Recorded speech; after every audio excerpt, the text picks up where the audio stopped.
pai de aluguel, eu acho meio esquisita. Eu vou confessar que eu acho meio estranho. Pode ser até uma saída para determinadas... Mas eu não gosto muito dessas mentiras, dessas ilusões. Por exemplo, sei lá, eu vou contratar um pai para eu dançar valsa numa formatura. Não sei, sabe? Assim, eu fico pensando na construção. Não tem uma construção, ele está indo unicamente para prestar um serviço, sabe? Eu acho estranho. Isso atende a demanda, Pode sabe, ser chamado de emocional? pai, Sei lá, é um acompanhante. Por que você não chama um tio para dançar com você Eu numa queria até valsa? trazer, eu li ontem uma matéria da revista Piauí, que conta uma história de uma outra revista norte-americana, mas a entrevista foi feita numa revista norte-americana, que conta a história do Japão, de uma agência chamada Romance Family, ou Family Romance, que tinha esses produtos. Então, você podia contratar um pai, você podia contratar... Alguém para jantar, né? Um pai, uma mãe, uma filha, uma avó. Então, eles começam a relatar lá o caso de uma avó que contratou um neto para ir ao supermercado com ela, bater papo, escolher produtos. E aí tem a história de um senhor que ficou viúvo, começou a se sentir muito solitário e resolveu contratar uma mulher e uma filha de aluguel. Ele pagou, eu não lembro em ienes quanto era, mas ele estava por noite, acho que era R$1.300 na época, e essa reportagem é de 2018, tá? É de 2018. E ele começou a contratar. Então, primeiro ele jantava e explicou para eles como que elas agiam, como era o comportamento delas, né? Ali, da filha. E aí elas começaram a fazer e ele teve vários jantares, e elas começaram a fazer o que as outras faziam, né? Atuar como a mãe e a filha dele. E depois, mais tarde, ele deu a chave da casa, contratou por um período maior, e aí eles começaram a tirar essas máscaras e serem quem eles são. Então, eles trocavam conselhos, ele passou a aconselhar, ele tinha uma única filha e brigou com essa filha. Então, assim, uma história que eu achei, assim, muito louca. Muito cabuloso. Muito cabuloso. Acabou-se criando um vínculo ali. Um vínculo pago? Sim, um vínculo pago, mas criou-se um vínculo. Então, eu fico pensando, será que esse tipo de serviço pode, de fato, ajudar, ou ele pode tornar essa relação ainda mais fantasiosa? Então, olha só, se a gente for pensar, no momento ali da necessidade que a pessoa tem de contratar um serviço desse, inconscientemente, ela já sabe da importância do papel do pai, de alguma forma. Só que, ao mesmo tempo, eles estão construindo uma história em cima de quê? De uma mentira. Porque não tem como construir ali. Você pode depois ficar amigo, conversar, mas não é um vínculo. Não é um vínculo de afeto, de amor, nem de carinho. Genuíno, né? É uma coisa que surgiu, as pessoas não estão ali porque escolheram. Porque não é por escolha, não é voluntário o negócio. Então, a gente já vê, partindo daí, que existe uma falta, né, por algum motivo. E aí, quando a gente começa a observar, aí cada família, cada pessoa tem a sua história. E a gente precisa de entender, né, quando a gente, por exemplo, no meu caso, né, que eu atendo várias famílias, eu tenho vários depoimentos, e clinicamente a gente vai observando aí como foi essa questão, porque todas as pessoas que buscam por uma terapia, não tem como a gente não olhar um pouco para trás ali da história dela. Porque aquela história passada dela, com certeza, vai influenciar ali a vida que ela está vivenciando naquele momento.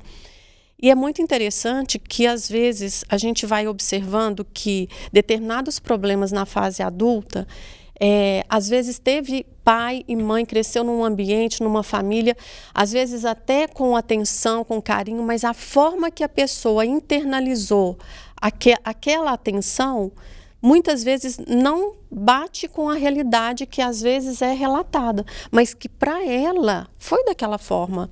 Ela entendeu, ela sentiu, às vezes ela não teve a atenção do pai conforme ela gostaria de ter, às vezes ela teve uma atenção e essa não foi, ela não conseguiu lidar, conseguiu se aproximar. Então, assim, a gente precisa de entender que cada pessoa, cada família tem uma história, a gente precisa de respeitar isso. Agora, não tem como a gente negar. a figura masculina e a figura feminina, ela é exposta para todos. Mesmo que ela não tenha um ou outro dentro de casa, mas ela tem parâmetros, ela vivencia nesse mundo, nessa sociedade, e tem. Então, assim, os relacionamentos que ela tem ali, tem as duas, né, o masculino e o feminino. Então, não tem como a gente negar isso. Mesmo sendo, às vezes, famílias de 2 mães, 2 pais, mas eles têm outras referências também, que não é só a da própria casa. E aí, nesse momento, é que a gente precisa muito de ter uma atenção, por quê? Mas todo mundo que não tem uma figura ou outra vai ter algum comprometimento? A gente não pode afirmar dessa forma, vai ter uma falta.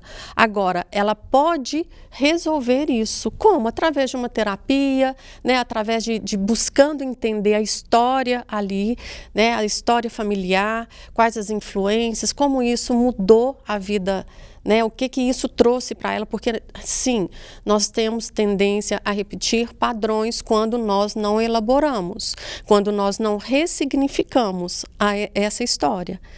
E é muito interessante quando você começa a entrar nesse processo de autoconhecimento e que você vai encontrando respostas para tanta coisa, tantas ações, tantos comportamentos que nós temos aqui, né, no momento presente e que nós já tivemos aí ao longo da nossa vida, como que nós sofremos uma influência ali atrás. Então, por exemplo, quando você colocou, Renata, sobre a questão de você conseguir lidar na sua própria relação, você buscou, né, através ali daquele pai que não era o pai que correspondia às suas expectativas, às vezes, mas era um pai que ele deu tudo que ele pôde dar. Quando você olhou para isso com amor, com generosidade, e você, de certa forma, perdoou isso aqui dentro, né? Porque eu digo que perdoar, às vezes a gente fala assim, eu entendi, eu perdoei, mas muitas vezes a gente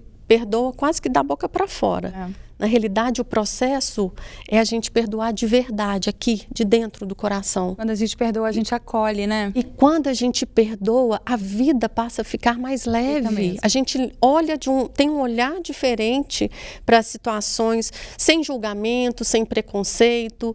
Então, isso é libertador. Muda de fase, né? Você começa a passar para a próxima e aquilo ficar no momento Exatamente. E perdoar os nossos pais, eu falo que assim, é uma coisa maravilhosa, porque eles podem ter sido os melhores pais, né, que pudessem ter sido, mas às vezes ainda a gente fica assim, nossa, mas podia ser um pouco diferente, podia ter sido assim.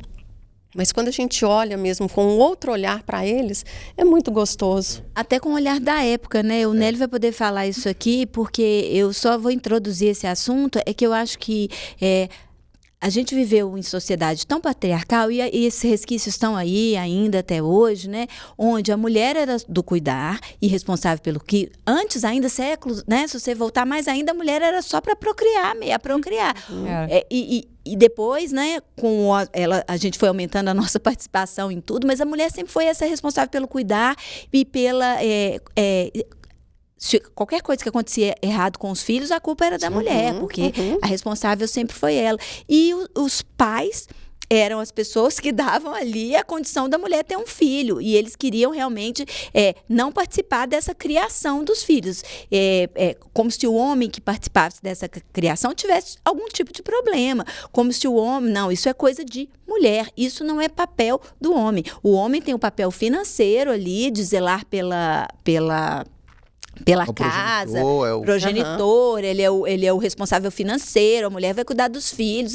Isso foi lá atrás. O mundo mudou e que bom que veio evoluindo, que a gente foi construindo novos pais, né? Essa nova paternidade, hoje, ela é real. Ela é real, ela é importante, tanto afetivamente para os filhos, quanto para esses homens, né? E eu entendo e sempre entendi que o papel da mulher não é o papel do homem, não é ser rede de apoio da mãe. Eu me separei, mas eu já me casei de novo com o mesmo marido. Mas quando eu me amo separei, eu não me esqueço de uma coisa, Nélio, que eu ouvi muito no período que eu estava separada. Às vezes eu ia num barzinho, às vezes eu estava em algum lugar e as pessoas perguntavam assim para mim: nossa, mas você deixou seu filho com quem? Aí eu falava: uai, com o pai dele. E isso acontece ainda hoje, a gente juntos, né? Hoje não, porque ele tá velho, mas quando a gente já tá, o meu filho é adulto, né? Corrija.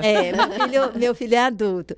Então, ele simplesmente as pessoas achavam que ele não podia, tipo, estranhavam. E elas falavam assim comigo, eu ouvi isso muitas vezes: nossa, você tem muita sorte. Eu ouvi isso de muitas mães, não foi de uma nem duas. Nossa, você deu uma sorte, né? Como se fosse uma sorte minha ter um marido que participava do processo da criação do meu filho.